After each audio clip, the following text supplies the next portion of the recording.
रुख हमने अदलिया के हाथों उठाए हैं तो अदलिया के किरदार पे एक शेर है जो किसने लिखा है, और मैं उस शायर का शेर पढ़ रहा हूँ कि नाज़ो अंदाज से कहते हैं कि जीना होगा, नाज़ो अंदाज से कहते हैं कि जीना होगा, जहर भी देते हैं तो कहते हैं कि पीना होगा।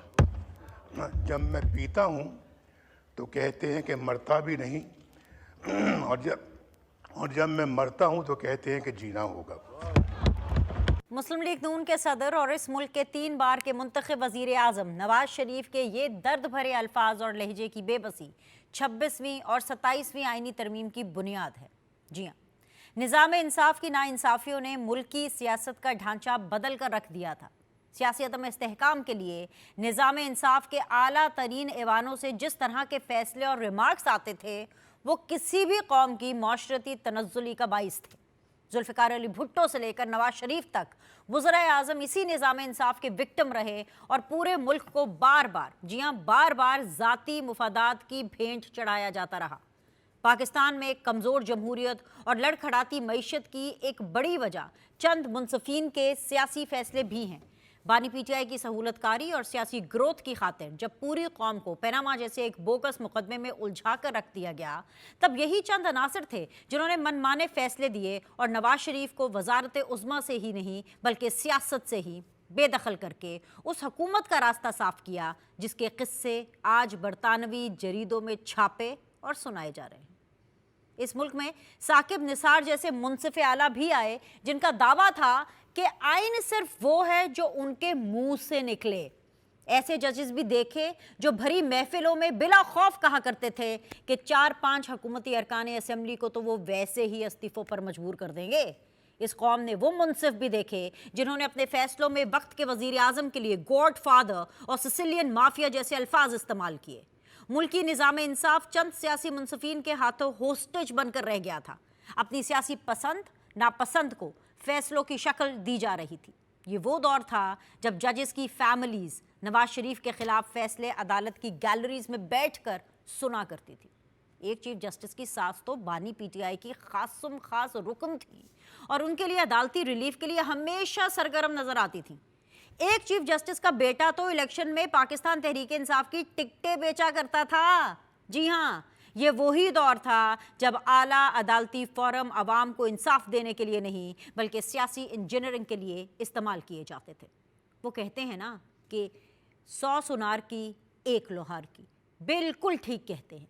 सियासतदानों के सब्र का पैमाना लबरेज हुआ तो 26वीं आईनी तरमीम के जरिए उस मंसूबे को रोका गया जिसके तहत 8 फरवरी 2024 के इलेक्शन को ही कलअदम करार दिया जा रहा था। फिर 27वीं आईनी तरमीम करके निज़ाम इंसाफ की मजीद खामियां दूर की कर दी गईं और अब आईनी मामलात के लिए अलग वफाकी आईनी अदालत है, जबकि अवाम को फौरी इंसाफ की फराहमी के लिए सुप्रीम कोर्ट को सियासी मामलात से बिल्कुल आज़ाद कर दिया गया है। 26वीं और 27वीं आईनी तरमीम के बाद इस्तीफे भी सिर्फ वही दे रहे हैं जो इस नाम निहाद जुडिशल एक्टिविज्म में पेश थे। हस्बे रिवायत पीटीआई एक बार फिर पार्लियामेंट के खिलाफ खड़ी है और पार्टी पॉलिसी दी जा रही है कि वो इस मामले में मुस्तफ़ी जजेस के साथ खड़े हैं। नाजरीन, यही तो इल्ज़ाम है, यही तो इल्ज़ाम है कि वो मुंसिफ आपके साथ और आप उनके साथ खड़े थे। इसी गठजोड़ के खात्मे के लिए तो आइन में तरमीम करना पड़ी। लोटाक्रेसी के बगैर आईनी तरमीम मंजूर होने पर वो पीटीआई भी आज सरापा एहतजाज है जो अपने दौरे इख्तिदार में ऑपोजिशन के सेनेटर्स को तोड़कर फख्र किया करती थी और उसे ज़मीर की आवाज़ करार देकर अक़लियत को अक्सरियत में बदल दिया जाता था। आज इन तरमीम से पार्लियामेंट की सुप्रीमसी एक बार फिर कायम हो गई और साबित हो गया कि कोई कितने भी, जी हाँ कितने भी ताकतवर ओहदे पर क्यों ना हो, ये आना जाना लगा रहता है। मगर सियासतदान यही थे, यही हैं और यही रहेंगे। आज अपने इस प्रोग्राम में हम इन्हीं पहलुओं पर बात करेंगे, मगर हमेशा की तरह पहले एक ब्रेक।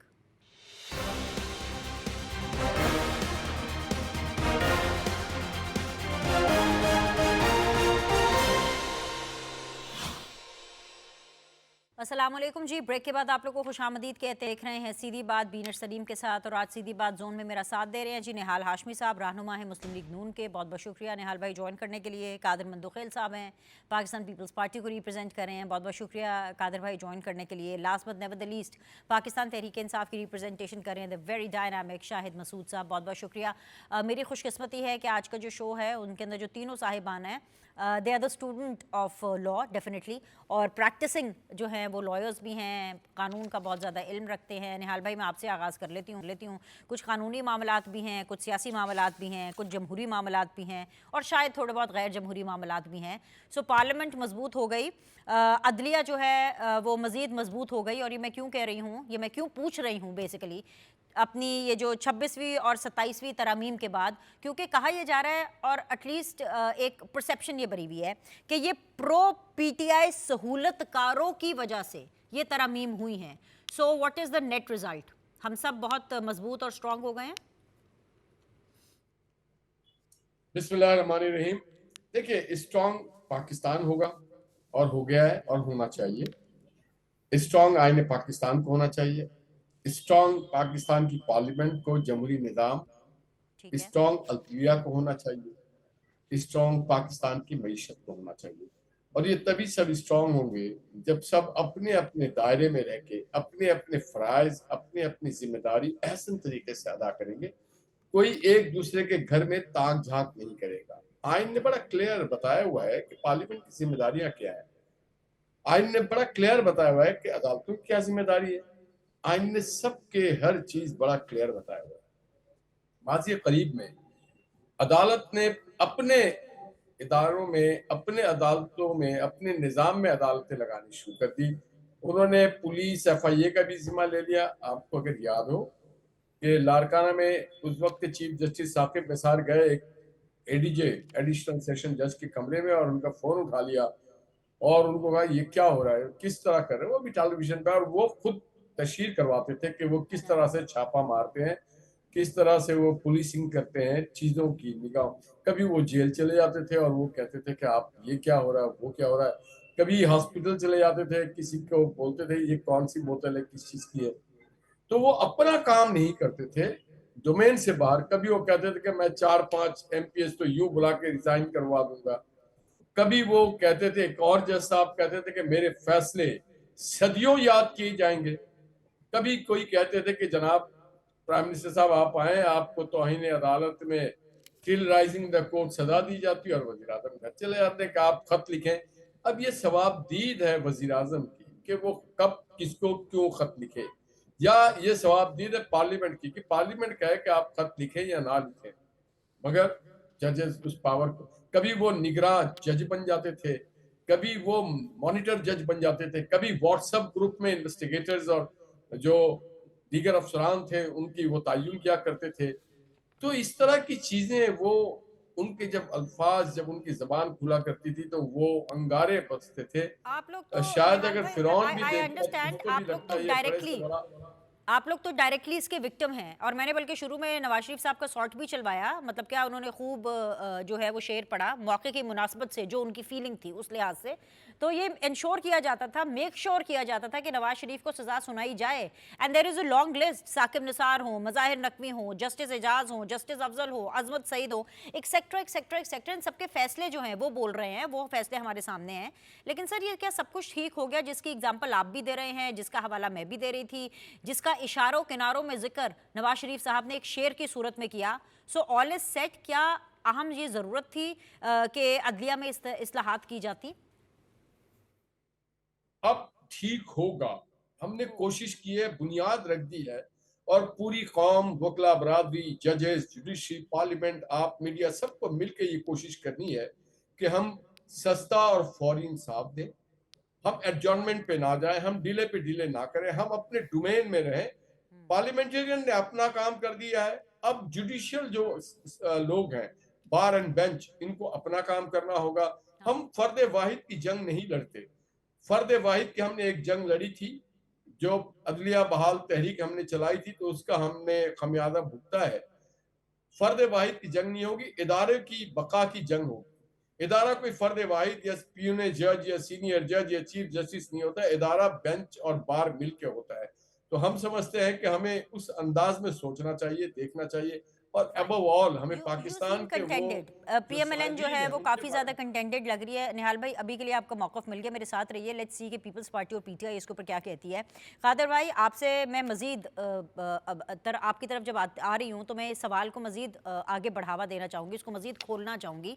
एक हॉक्स आई व्यू इसके ऊपर मैं चाहती हूँ कि सियासी और आइनी मामलात से जो है वो सुप्रीम कोर्ट उनको दूर कर दिया है। एक लफ्ज़ इस्तेमाल किया निहाल हाशमी साहब ने कि फौरी इंसाफ। ये लफ्ज़ बड़ा कैची है and I would like to borrow this word, ये जो निहाल भाई ने किया है कि फौरी इंसाफ। और मज़े की बात तो ये है कि फौरी इंसाफ, डायरेक्ट इंसाफ, सही वक्त पर इंसाफ जो है वो अगर आम आवाम को मिले तो फिर मज़ा है ना कि 26वीं तरमीम हुई, 27वीं तरमीम हुई, कल को अगर 28वीं होती है या 29वीं होती है, जो जितनी भी तरमीम होती हैं, अगर एंड रिजल्ट पाकिस्तान की आवाम को मिलता है फौरी इंसाफ की सूरत में, तो क्या वो इंश्योर हो पाएगा? और अगर वो हो जाता है फिर तो बल्ले बल्ले, फिर तो कौन रोक सकता है आपको? कोई भी नहीं रोक सकता।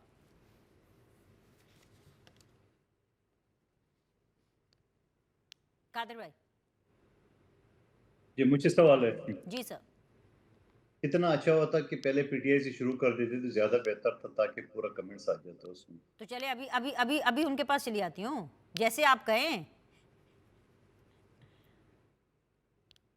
अच्छा, मुझे मुझे मुझे लगता है कि कादिर भाई तो बिल्कुल ही चले गए। बैरिस्टर साहब भाई, भरपूर फरमाइश पर कादिर भाई से पॉइंट ऑफ व्यू लेने से पहले मैं आपकी तरफ आ जाती हूँ, लेकिन आपसे सवाल सर मुख्तलिफ है, ज़रूर कमेंट करें। ये इतना शोर, इतना इख्तलाफ क्यों हो रहा है? कुछ लोग कर रहे हैं इख्तलाफ कि ये जी 26वीं तरमीम क्यों हुई, ये 27वीं तरमीम क्यों हुई। कादिर भाई भी वापस आ गए हैं। चले ज़रा पीटीआई से पॉइंट ऑफ व्यू ले लेते हैं। जी जी सर। बिस्मिल्लाहिर्रहमानिर्रहीम। बहुत शुक्रिया बेनिश, आपने शरीके गुफ्तगू किया और ये बड़ा अहम टॉपिक है जिसके ऊपर आज आप गुफ्तगू कर रही हैं। देखिए, हम बात कर रहे हैं आईन पाकिस्तान की। ये वो आइन है 1973 का जिसपे सारी सियासी जमातें 1973 के अंदर यूनानिमसली उन्होंने इसको कॉन्सेंट दी और ये पास हुआ और अक्रॉस द बोर्ड इसके ऊपर डिस्कशन हुई एक एक आर्टिकल के ऊपर। और ये वो आइन है जिसने बहुत सारे अदवार देखे, जिसके अंदर डिक्टेटर्स भी थे, उन्होंने अमेंडमेंट्स की। उसके बाद सियासतदान शायद वो भी अमेंडमेंट्स जो हैं उनको नल एंड वॉइड ना कर सके अपने अदवार के अंदर। ठीक है। लेकिन बात जो करने वाली है वो ये है कि आइन के अंदर जब आप तरमीम करते हैं तो आपको एक डिटेल्ड डिस्कशन चाहिए होती। जिस तरह 18वीं तरमीम जब हुई थी तो कम से कम 18 महीने लगे और एक एक फर्द जो इसके अंदर स्टेक होल्डर था उसको ऑन बोर्ड लिया गया, उसके साथ डिटेल डिस्कशन की गई और उसके बाद एक मुसवदा तैयार किया गया और पार्लियामान जो फोरम था उसके ऊपर डिस्कशन हुई। इस दफा होता क्या है, कहते हैं जी आज से 2 महीने पहले की बात है, ज्यादा दूर नहीं जाऊंगा, डिप्टी प्राइम मिनिस्टर इसहाक डार कहते हैं कि कोई 27वीं आईनी तरमीम नहीं आ रही। बैरिस्टर अकील आज से 20-25 दिन पहले कहते हैं कि कोई आ ही नहीं रही। ख्वाजा आसिफ साहब कहते हैं कि हम तो 26वीं आईनी तरमीम को भी हजम कर रहे हैं, आप 27वीं की बात कर रहे हैं। And all of a sudden out of the blue prime minister Baku बैठे होते हैं, कैबिनेट की मीटिंग आ जाती है, वीडियो लिंक पे उनसे अप्रूवल ले ली जाती है और फिर चंद दिनों के अंदर से इसहाक डार साहब ने कहा, उन्होंने कहा इस दफा पिछली दफा की तरह नहीं होगा कि पिछली दफा ऊपर से कोई मसवदा आ गया तो 26वीं आईनी तरमीम हो गई थी। इस दफा हम आपको पूरा मौका देंगे, आप पार्लियामान के अंदर बैठ के इसके ऊपर डिटेल डिस्कशन करें और उसके बाद इसको हम तरमीम की तरफ लेकर जाएंगे। लेकिन फिर वही रिपीट हुआ। 2 जमीर फरोशों के जमीर खरीदे गए, उनके जमीर वो कहते हैं जाग पड़े। मैं हैरान हूं इस बात पे कि जब वोट आपने लिया एक पार्टी के मैंडेट से, एक पार्टी ने आपको टिकट दिया, आप पार्लियामान के अंदर आ गए, सेनेट के अंदर आ गए, तो आपका जमीर तो तब जागना चाहिए था जब आप उस पार्टी के खिलाफ वोट करने जा रहे थे। आपको पहले रिजाइन करना चाहिए था, फिर आपको आना चाहिए था। यही हाल 26वीं आईनी तरमीम के अंदर हुआ। 7 पीटीआई के एमएनएस को एब्डक्ट किया गया, 3 एएनपी मैंगल वाले उठाए गए और 26वीं आईनी तरमीम होगी। और अब ये 27वीं आईनी तरमीम जो इतनी तेजी के साथ और इतनी, मतलब मैं इसके अंदर बदनीति का एलिमेंट भी कहता हूं कि आज देखें हालात के हैं। आज मैं तक बताऊं फेडरल बैरिस्टर कॉन्स्टिट्यूशनल साहब, कोर्ट की कतई कलामी की माफ़ी चाहती हूँ। हालात पता क्या है? हालात ये हैं कि गठ जोड़ को इन तरामीम के ज़रिए तोड़ा गया है। किस गठ जोड़ को तोड़ा गया है कि हालात ये बता रहे हैं सर कि आप आज भी प्रोग्राम में बैठ के पीटीआई जो है वो नून लीग और पीपल्स पार्टी उनके अगेंस्ट है, और इसलिए नहीं, तरमीम के लिहाज से उनके अगेंस्ट है। दो सवाल तो सीधे सीधे यहीं पे खड़े हो जाते हैं कि भाई कौम के नुमाइंदों को, जो कि मुंतखब किए हुए नुमाइंदे हैं, पार्लियामेंट है, उनको आप तरमीम से कैसे रोक सकते हो? और फिर आप उन लोगों का साथ दे रहे हैं, उन जजेस का साथ दे रहे हैं जो कि मुस्तफ़ी हुए because they are not liking what is happening. Sir, तो यही तो इल्ज़ाम है। अगर मेरी बात समझ नहीं आ रही तो मंदोखिल साहब बता देंगे। मंदोखिल साहब, ये पीटीआई इतना शोर क्यों कर रही है? मतलब क्या मतलब है आपका? अभी आप शोर करने से भी मना करेंगे उसको? उनका हक है शोर करना। क्या बात है? अभी देखो उन्होंने बड़ी जबरदस्त जो है ना कल रैली निकाली है। असम्बली का इजलास नहीं भी हो रहा था तब भी असम्बली के सामने गुजरे, नारे लगाए और 26वीं 27वीं तरमीम नामंजूर के नारे लगाए। तो अब इससे भी आप रोकेंगे? तो मकसद क्या है आपका? देखिए, मैं आपको बताऊं, जो मोहतरम शाहिद मसूद साहब ने जो बात की कि 1973 का, और थोड़ा सा वो कंजूसी कर रहे थे, ये नहीं कि एक शहीद कायद शहीद जुल्फ़िकार अली भुट्टो ने उस कारनामे को अंजाम दिया है। नहीं, कोई मतलब नहीं है। कोई चीज़ नहीं है, तारीफ़ नहीं करनी है, चाहे जिसने पाकिस्तान के लिए कुर्बानी दी हो, जिसने आइन के लिए कुर्बानी दी हो, तारीफ़ नहीं करनी है, कोई बात नहीं है। फिर वो फरमा रहे हैं कि बहुत सारे डिक्टेटर आ गए, सियासतदान आ गए और उसको कुछ नहीं कर सके। तो या तो मेरे ख्याल में ये नए हैं सियासत में, या इनका बानी तो नया है।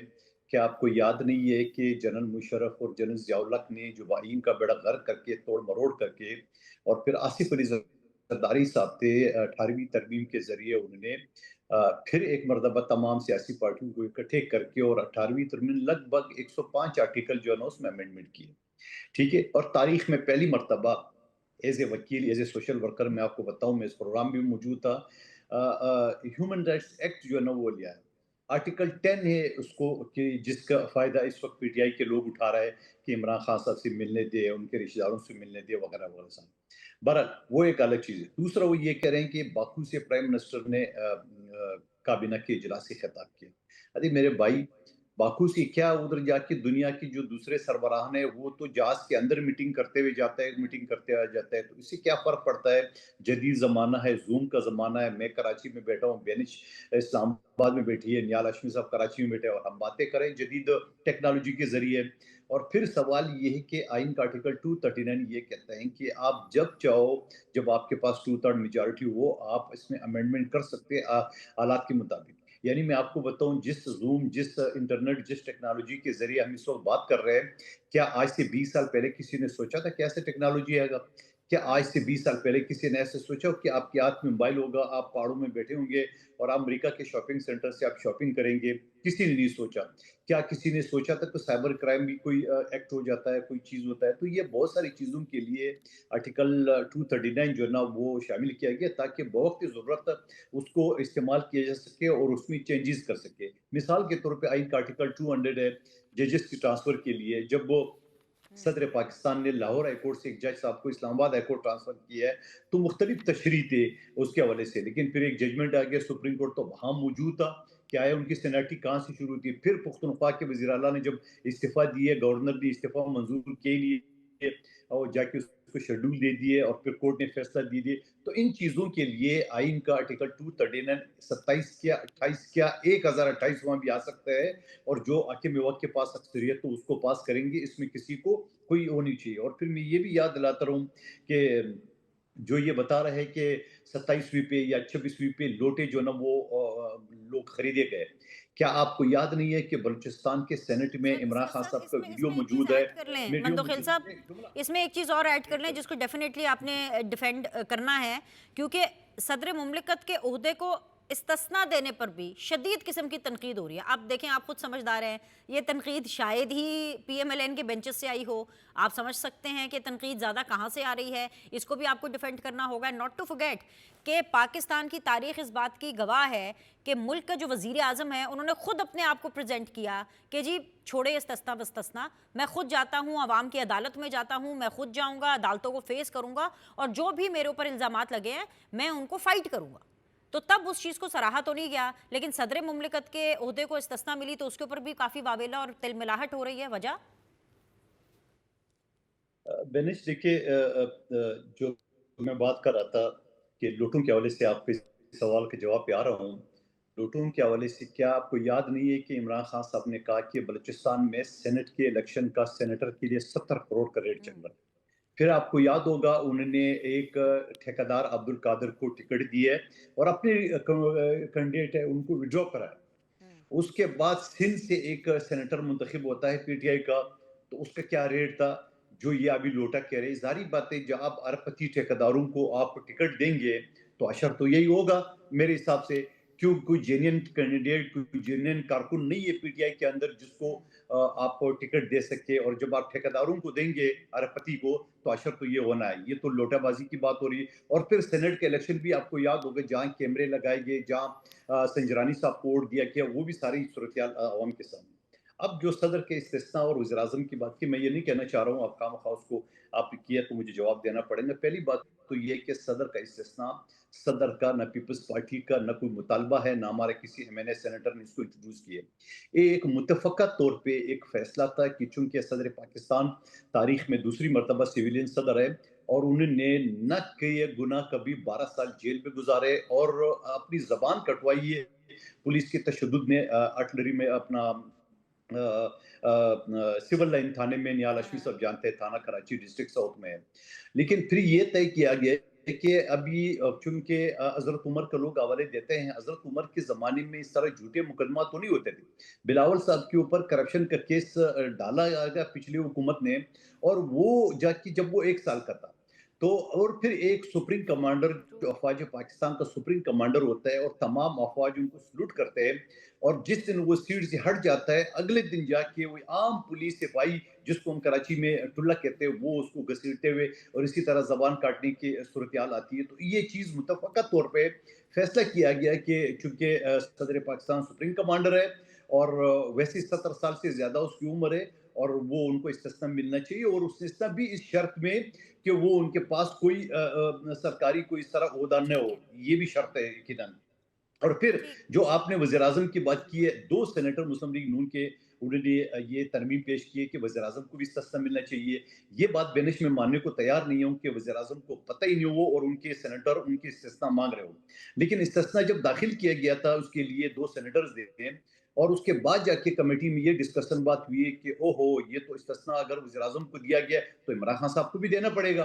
तो वो वापस लेना पड़ा और आज़म को ट्वीट करना पड़ा। रियलिटी ये है, आप उससे माने या ना माने।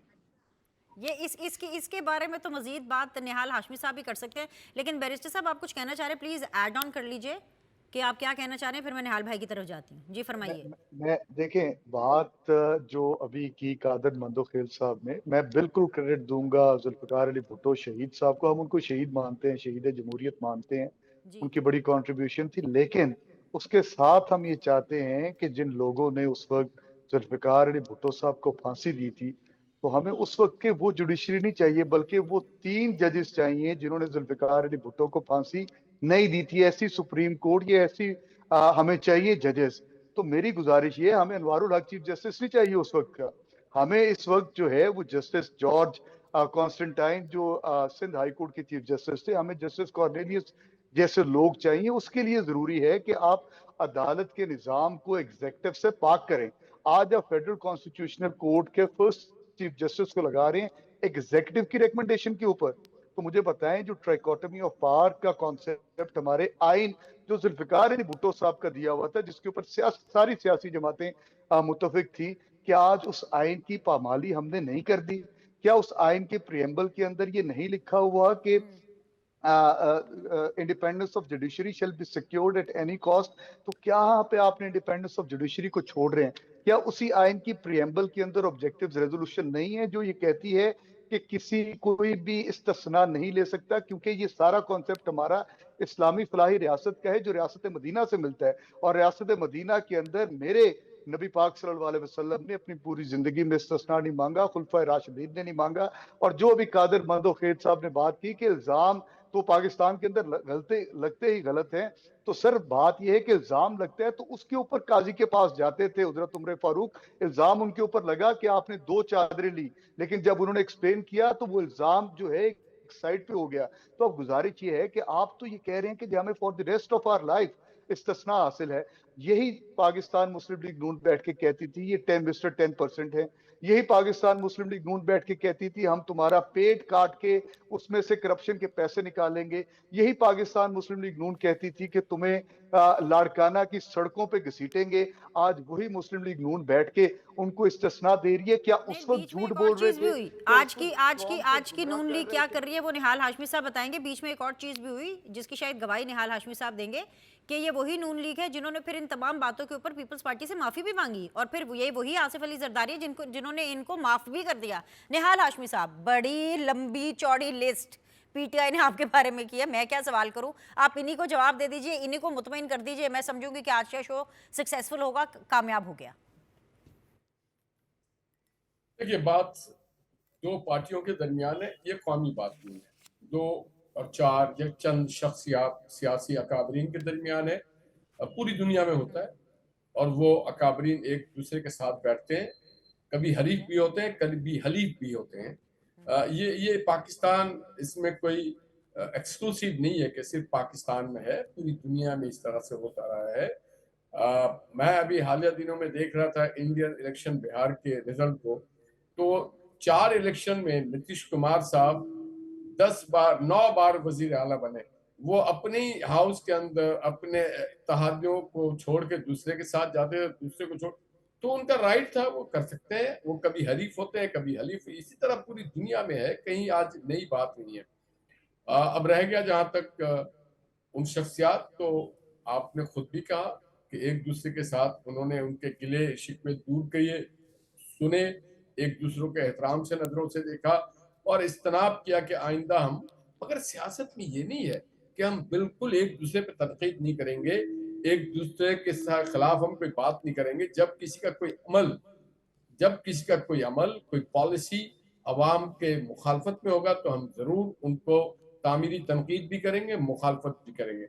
ये शायद आपको याद दिलाते चलूं कि 2006-7 में जब चार्टर ऑफ डेमोक्रेसी को फ्लोट किया गया, तो उस वक्त मुझे आज भी याद है कि जनाब अब्बासी साहब और सफदर अब्बासी और जनाब सेनेट के जो हमारे चेयरमैन थे, ये दोनों एक तरफ थे और इधर इसाक डार और एहसन इकबाल साहब थे। तो उसमें ये बात बड़ी क्लियरली की गई है कि आइंदा ऐसा एटमॉस्फेयर करेंगे जिसमें हम ये जो जाती दुश्मनी, जाती रंजिशें, उसको हम बहुत परे रख के अपने मुल्क के आगे बढ़ेंगे। और ये जो अमेंडमेंट है आइन और कानून में और अदालतों के निज़ाम को बेहतरी के लिए जो बात है, उसमें तो मौलाना साहब की जमात भी और पीटीआई के इमरान खान साहब भी सारे सेक्रेटरी सारे हैं, सबने दस्तखत की। ये एक अलमिया है कि उसके बाद उसके ऊपर बिल्कुल लेटर एंड स्पीच नहीं हो सका अमल दरामद। और उसकी वजूहत आपने बता दी थी अपने इंट्रो में कि जिस तरह से इस मुल्क की अदलिया ने पाकिस्तान की सियासत में खिलवाड़ किया और पाकिस्तान के निज़ाम में खिलवाड़ किया, पाकिस्तान की मईशत में खिलवाड़ किया, पाकिस्तान के माशरत में खिलवाड़ किया।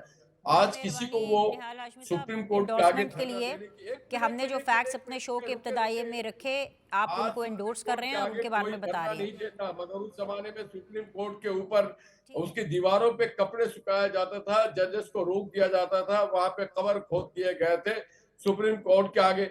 उस वक्त जजेस कुछ नहीं बोल रहे थे, उस वक्त वो कहते थे कि आप एप्लीकेशन लेके आए। अच्छा, एक उस चीज वक्त के कहते बारे थे में कि आप निहाल हाशमी एप्लीकेशन साहब, लेके आए। आपने अभी तक कुछ नहीं बोला। आवाज आ रही है निहाल भाई आपको? एक चीज के बारे में अभी तक आपने कुछ नहीं बोल रहा और मैं और शाहिद मसूद साहब बेकरार हैं कि आप इसके बारे में कमेंट करें, और शायद कहीं ना कहीं कादिर मंदोखेल साहब भी, क्योंकि अभी अभी इन्होंने ये फरमाया इस शो में, और एक जनरल जो वाइब है वो यही है कि आप लोगों ने सदर मुमलिकत को बगैर मांगे इस्तिस्ना दे दी, और आपकी जो इस्तिस्ना यानी जो प्राइम मिनिस्टर साहब की इस्तिस्ना थी उसको इसलिए नल एंड वॉइड कर दिया और उसको इसलिए डिक्लाइन कर दिया कि कहीं ऐसा ना हो कि कल को खान साहब आए और फिर उनको भी देना पड़े, या माजी के हवाले से इसके ऊपर जो है कोई असरअंदाज हो खान साहब और उनसे रिलेटेड मामलात को। तो इसकी क्या सच्चाई है? देखिए, प्रेसिडेंट और प्राइम मिनिस्टर दोनों की इंस्टीट्यूशन अलग अलग है। अब प्रेसिडेंट जो है वो जवाबदेही होते पार्लियामेंट पे और थ्रू पार्लियामेंट आवाम को। जो भी सियासी जमात के लोग हैं, हम हर वक्त जवाबदेह रहते हैं। हम अपने इलेक्शंस में, हाउस में या कहीं भी जाते हैं तो हम जवाबदेह होते हैं। और कई वक्त में आपको पता है कि कई पार्लियामेंटेरियन को इस्तेहकाक हासिल है कि वो किसी जगह अमेंडमेंट में अपना भी एक नुक्ता डाल दें। तो वो किसी ने डाल दिया होगा। ये मेरे ख्याल से ऑफिशियली पार्टीज जो हैं उन्होंने इसको इंडोर्स नहीं किया था, इंडिविजुअल्स लोगों ने अपनी अपनी कैपेसिटी में डाला। और जब ये बात मीडिया के थ्रू लीक होती है तो प्राइम मिनिस्टर साहब ने फौरी तौर पे कहा कि मैं तो आवाम को जवाब दूं, और ही जवाब दे, तो मैं इस इस्तेसना से फायदा नहीं उठाना चाहता हूं, ना उठाऊंगा।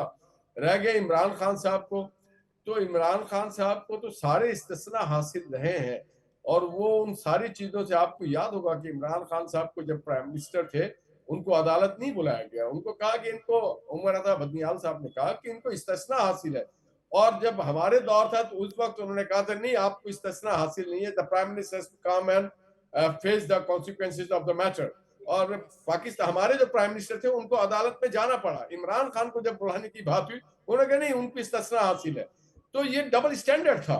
इमरान खान तो अपने टेन्योर में इस्तेसना हासिल कर चुके हैं, और जब तक उनके फैसिलिटेटर थे उनको इस्तेसना हासिल था। ये रिकॉर्ड की बात कर रहा हूं, मैं कोई इल्जाम नहीं लगा रहा हूं, और मैं जजेस के नाम भी बता रहा हूं, अदवार भी बता रहा हूं।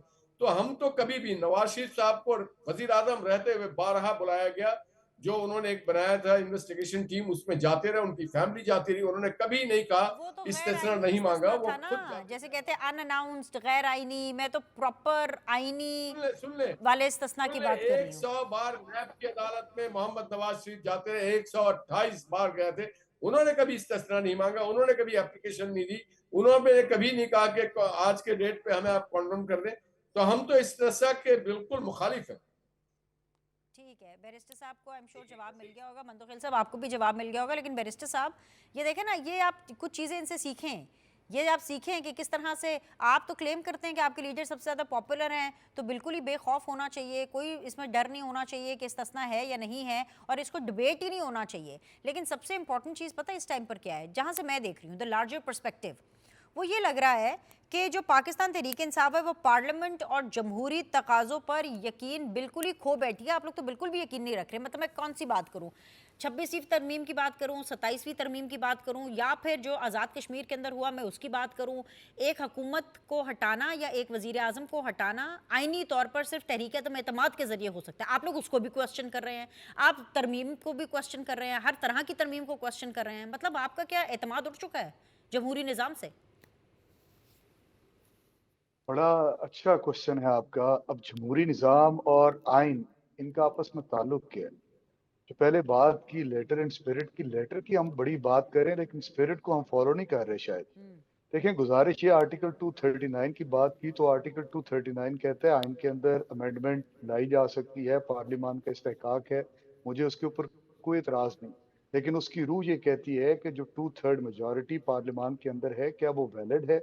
अब होता क्या है इस पाकिस्तान के अंदर, हमारा जो है वो पार्लियामान होता क्या है, 8 फरवरी 2024 का इलेक्शन होता है जिसके ऊपर एक पॉलिटिकल पार्टी पाकिस्तान तहरीक इंसाफ, जो ऑन रिकॉर्ड है कि उन्होंने 2 करोड़ 70 लाख वोट लिए और 180 के करीब सीटें ली, क्लेम करते हैं हम, मतलब अभी तक अदालतों के अंदर वो फैसले नहीं हुए। इसी बात को इंडोर्स किया फैफन ने, इसी बात को इंडोर्स किया यूरोपियन यूनियन का जो ग्रुप यहाँ पे आया हुआ था, इसी बात को इंडोर्स किया कॉमनवेल्थ ऑब्जर्वर ने। जिन सारों की रिपोर्ट्स को जो है वो साइडलाइन कर दिया गया, छुपा दिया गया, कोई चीज नहीं आई। जो लीक हुई तो उसके ऊपर एक बवेला उठा लेकिन उसको भी दबा दिया गया। तो मैं ये पूछता हूँ और मैं क्यों आवाज उठाता हूँ, मैं क्यों ये बात करता हूँ कि ये अमेंडमेंट्स गलत हैं, क्योंकि इस पार्लियामान के पास वो इस्तेहकाक नहीं, इस पार्लियामान के पास 2/3 मेजॉरिटी नहीं। इस पार्लियामान ने 2/3 मेजॉरिटी जिस तरह हासिल की वो पूरी कौम देख रही है। उसके अंदर एक तो सबसे पहले इलेक्शन के ऊपर क्वेश्चन मार्क, नंबर 2 जो रिजर्व सीट्स थी उनके ऊपर जो जजमेंट आई सुप्रीम कोर्ट की, उसके ऊपर एक सीरियस किस्म का क्वेश्चन मार्क कि वो लोग, अब खैबर पख्तूनख्वा के अंदर आप देख लें, एक सीट भी जो इस वक्त सिटिंग गवर्नमेंट है पाकिस्तान तहरीक इंसाफ की, जिनके पास 92 सीट्स हैं, उनको एक भी स्पेशल सीट, रिजर्व सीट नहीं दी गई। क्या ये आइन की स्पिरिट थी? क्या ये प्रोपोर्शनल रिप्रेजेंटेशन का तकाजा था कि एक जमात जो जिसने सबसे ज्यादा वोट लिए 2/3 मेजॉरिटी के साथ उसने केपी के अंदर हुकूमत बनाई, आप उसको सीट ही कोई नहीं दे रहे? इसी तरह ये आपने पार्लियामान के अंदर किया, आपने सारी सीटें एक जजमेंट के थ्रू ले ली। मेरा इख्तलाफ इसी बात पे है। मैं ये कहता हूं कि देखें, अगर सियासतदान या मतलब पार्लियामान के अंदर कुछ गलत होगा तो उसको चेक करेगी judiciary being the custodian of the constitution, कि उसको वहां पे जुडिशियल रिव्यू के इख्तियार था। आर्टिकल 184 सब क्लॉज 3 आपने खत्म कर दी। मैं ये मानता हूं कि बहुत कुछ गलत किया होगा जुडिशरी ने, लेकिन उसका मतलब ये नहीं है कि आप जुडिशरी का स्ट्रक्चर ही तबाह करके रख दें। देखिए, आज मुस्लिम लीग नून वाले निहाल हाशमी साहब बार बार बात कर रहे हैं कि हमने इस्तिस्ना नहीं मांगी। चार्टर ऑफ डेमोक्रेसी की बात अगर ये करते हैं तो ये तो इन्होंने तो खुद उनकी वायलेशंस की, दोनों पार्टीज ने। ये कब नहीं एक दूसरे के खिलाफ 2008 से लेकर जैसे इक्तदार के अंदर आए, अपने इक्तदार को दवाम बख्शने के लिए इन्होंने उस चार्टर ऑफ डेमोक्रेसी की धज्जियां बखेर दी। और मुझे एक और चीज बताएं कि 2006 का ये चार्टर ऑफ डेमोक्रेसी 2008 के अंदर फेडरल कॉन्स्टिट्यूशनल कोड बनाने की हद तक क्यों इंप्लीमेंट ना हुआ? 2013 के अंदर नवाज शरीफ के पास तो हुकूमत आई, इसका क्यों इसका इंप्लीमेंट ना जवाब तो हुआ? आपको मंदोखेल साहब और निहाल हाशमी देंगे। मैं सिर्फ आपको एक कमेंट दे सकती हूँ, और वो कमेंट ये है कि बैरिस्टर शाहिद मसूद साहब, मैं आपकी इस जज्बे की तहे दिल से कदर करती हूँ कि जितनी फिक्र आपको चार्टर ऑफ डेमोक्रेसी की है ना, शायद उतनी फिक्र पीपल्स पार्टी और नून लीग को भी नहीं है। कादिर मंदोखेल साहब, आप एग्री करेंगे ना? मतलब कि इतने ज़्यादा ऑब्सेस्ड है ये चार्टर ऑफ डेमोक्रेसी से। ज़रा प्लीज़ इनको रिस्पॉन्ड कीजिएगा, ये जो तमाम सवालात इन्होंने पूछे हैं कि भाई क्यों, कब, कहाँ, कैसे। देखिए, शाहिद मसूद साहब की बातें जो ना, वो इनकी जो यूथ ये है या जो भी नाम कहो उसको, वो तो बेवकूफ़ बनाए जा सकते हैं, मगर किसी कानून से वाकिफ शख्स को, चाहे वो मीडिया हो, वकील हो, उनको नहीं बनाया जा सकता है। अब आप मुझे बता दें कि जो तशरीह ये कर रहे हैं, तो ये अपने घर से तशरीह लेके आते हैं, आर्टिकल 239 मानते हैं, फिर असम्बली नहीं मानते। ये वही असम्बली है जहां से आपका गंडापुर जो है ना, मुस्लिम लीग नून की, पीपल्स पार्टी और मौलाना साहब की घुटनों को हाथ लगाया और वज़ीर-ए-आला हाउस में सीटें बांटी। ये वही हुकूमत है जहां आपके जो कमेटी के चेयरमैन थे, जो अभी रिजाइन दिए, जो तनख्वाहें ले रहे हैं, और पिछली मरतबा भी जहां वो कोई 35 महीनों का या इससे ज्यादा का उन्हें तनख्वाह लिए। ये वही है हुकूमत आईन या हुकूमत इलेक्शन कमीशन है जहां आपका ये चौथा वज़ीर-ए-आला आ रहा है। तो सवाल ये है कि अपनी तशरीह निकालते हैं, उसकी मर्जी है। दूसरी बात, उन्होंने रिजर्व सीटों के हवाले से की है, और मोहतरम, रिजर्व सीटों के बारे में ये कानूनदान है, इनको ये चीज आवाम को बतानी चाहिए कि वहां पे जो लिखा है, गालबन आर्टिकल 106 है या 54 है, उसमें तो लिखा है कि जहां आपकी मुनासिब नुमाइंदगी हो, वो सियासी पार्टी के ये वोट गिन रहे, 2 करोड़ वोट मिले, 2 करोड़ वोट मिले, 180 सीटें जीती है। और भाई कहाँ जीती है आपने?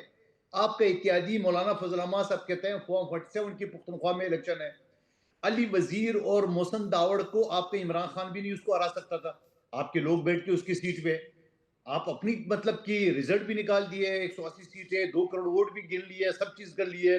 तो ये सारी चीजें नहीं चलती जो आइन में लिखा हुआ है। रिजर्व सीटों के हवाले से यही मंसूर अली शाह ने गलत फैसला किए, बल्कि गलत फैसले के साथ साथ उन्होंने गैर कानूनी और गैर अखलाकी अल्फाज इस्तेमाल किया अपने ब्रदर जजेस के खिलाफ। उन्होंने ये लिखा कि अगर ये चीज अलाउ की जाए कि इनके इलेक्शन रूल्स के मुताबिक 3 दिन का टाइम है, जो आजाद उम्मीदवार है वो जाएंगे। इन्होंने अपने घर की तरफ से 15 दिन दे दिया है। भाई आप कौन हो? आप है कौन बोलने वाला? आप है कौन? आपको जजमेंट, आपका जजमेंट जाके उनको मानेगा? फिर आपकी जजमेंट के कितने टुकड़े कर दिए, वो फिर आपको थोड़ी सी शर्म आई चाहिए, फिर आपको रिजाइन देना चाहिए। मंसूर अली शाह की बात कर रहा हूं। जब आपने जजमेंट दिए रिजर्व सीटों के, गलत जजमेंट दिए, जब नहीं माना गया, तो आपको उस वक्त आपका जमीर क्यों नहीं जागा? जब इसवीं तरमीम के तहत, जब आप खुद सीनियर प्यूनी जज थे और उसी आइन के तहत, उसी 24वीं तरमीम के, तब आपका जमीर क्यों नहीं जागा? और अख्तर साहब ड्राइवरी करता था इफ्तिखार चौधरी का, ये उसकी क्वालिफिकेशन है जिसकी बिना पे वो हाईकोर्ट का जज बना और 4 साल चीफ जस्टिस रहा है इस्लामाबाद हाईकोर्ट के। 4.5 लाख वकील थे, खुद बैरिस्टर साहब काबिल वकील है, निहाल हाशमी साहब है, बहुत सारे वकला है जो काबिल है, वो क्यों नहीं बन सके? ये चमचगिरी में जज बने। और इससे पहले क्या होता रहा? सारी चीज यही होता रहा। सवाल ये है कि अपनी मतलब का तशरीह करके आप अपने कारकुनों को तो खुश कर सकते, वाह वाह वाह 2 करोड़। अब पीटीआई वालों से बात कर ले बेनिश कि बाबा ये आपकी कमजोरी है, अभी इलेक्शन कराओ, अभी खान को बाहर निकालो। वो भाई 25 करोड़ लोगों के दावे करने वाले 2500 लोग नहीं निकाल सके। 26 जनवरी जो पिछले साल का आपने एहतजाज की, उसके बाद आपके 400 आदमी नहीं निकले। 12 करोड़ सूबा पंजाब है, 1200 लोग नहीं निकाल सके। 6 करोड़ सूबा सिंध है, 600 लोग नहीं निकाल सकते। बलूचिस्तान से नहीं निकाल सकते। 20 लाख से ज्यादा आबादी है पंजाब इस्लामाबाद की, वो आप 20 आदमी निकाल सकते। आप मुझे बता दो, आपके एमपी है, मैंने जो मुख्तलिफ टॉक शो में बैठते हैं उनसे ये ये पूछो कि अपना लोकेशन भेज दें, इस्लामाबाद कितने जाए, घर में बैठे हुए थे। सवाल ये कि ये सारी चीजें आवाम को बेवकूफ बनाने के लिए तो ठीक है, फिर इनकी जो कारकुन है वो इसी तरह से, ओ जी बैरिस्टर साहब ने ये कहा कि 2 करोड़ वोट लिए, ओ बाबा 2 करोड़ वोट नहीं गिने जाते हैं, आपके सर गिने जाएंगे। असेंबली के अंदर आपके सर कितने हैं, इलेक्शन कमीशन ने कितने सरों की आपको इजाजत दी, इजाजत पुख्तनख्वा में दी है, वो गिने जाता सही है, है। उसको ये कहते हैं बात रिजर्व तो- सीट, उस पर तकसीम होगा। निहाल हाशमी साहब, जरा आखिरी कमेंट आप भी दे दीजिए, क्योंकि ये बात तो तय हो गई हस्बे रिवायत, एज यूजुअल जैसे कहते हैं ना, एक बार फिर पार्लियामेंट को सपोर्ट पीटीआई नहीं दे रही है, और मुझे लगता है कि जब तक आप लोगों की सरकार रहने वाली है, आपकी सरकार रहने वाली है, पार्लियामेंट को पीटीआई नहीं सपोर्ट करेगी। देखिए, पीटीआई इलेक्शन लड़के आई है पार्लियामेंट और अवाम को सपोर्ट करने के लिए। मुझे अफसोस होता है कि देखिए, अगर पाकिस्तान तरक्की करेगा तो पीटीआई भी कर जाएगी, अगर जमहूर तरक्की करेगा तो पीटीआई को मौके मिल जाएंगे। मगर अगर आप फर्द वाहिद की तरफ जाएंगे, ये जो कल्चर है एक स्लेव कल्चर, उससे आपको निकलना पड़ेगा। पहले हमें ये कहते थे गुलामी करते हैं, वो जहाँ थे वो वहीं बैठे हुए अडगाला में ही, वो कहीं इधर उधर होंगे, बाहर निकलेंगे, तरक्की होगी तो फिर उनको सुकून मिलेगा। जी जी जी। वजीर आला का काम होता है अपने लोगों का काम करना, जिस तरह से मरियम नवाज कर रही हैं, या मुराद अली शाह साहब कर रहे हैं, या बलूचिस्तान के लोग कर रहे हैं। इन तीनों वजीर आलों को आपने नहीं सुना होगा कि वो फर्द वाहिद के लिए, कि वो जैसे बच्चा नहीं कहता मुझे जेल जाना है, अरे भाई क्यों जेल जाना है? आपको पेशावर के लोगों की या आपको केपी के लोगों की वो कह रहे नहीं मुझे जेल जाना है। वो असेंबली में जाने के बजाय, अस्पताल और दफातर जाने के बजाय, या स्कूल और कॉलेज जाने के बजाय वो कहते हैं मुझे जेल जाना है। आप क्यों जेल जाना चाहते हैं? आपको लोगों ने इसलिए हलफ उठवाया है कि आप लोगों के मसाइल हल करें, मुल्क और शहर को और अपने सूबे को अमन का गहवारा बनाएं। तो जब तक ये सिंड्रोम से ये बाहर नहीं निकलेंगे, केपी का बस हाल कोई अच्छा नहीं रहेगा। और इसी तरह से जो उनके जो वोटर्स हैं, वो आज उनके एमपीएस एमएलए से पूछ रहे हैं, वजीरों से पूछ दुआ रहे के हैं साथ इस शो कि को हमने इख्तिताम आपको पजीर वोट करते हैं कि जिस तरह निहाल भाई आप कह रहे हैं ना, इस सिंड्रोम से जो है वो पीटीआई जल्द अज जल्द बाहर निकले, इनको सेहत याबी मिले। बहुत बहुत शुक्रिया ज्वाइन करने के लिए तमाम। आप लोग के फीडबैक का इंतजार रहेगा। इंशाल्लाह ताला कल मुलाकात करते हैं। अल्लाह हाफिज़।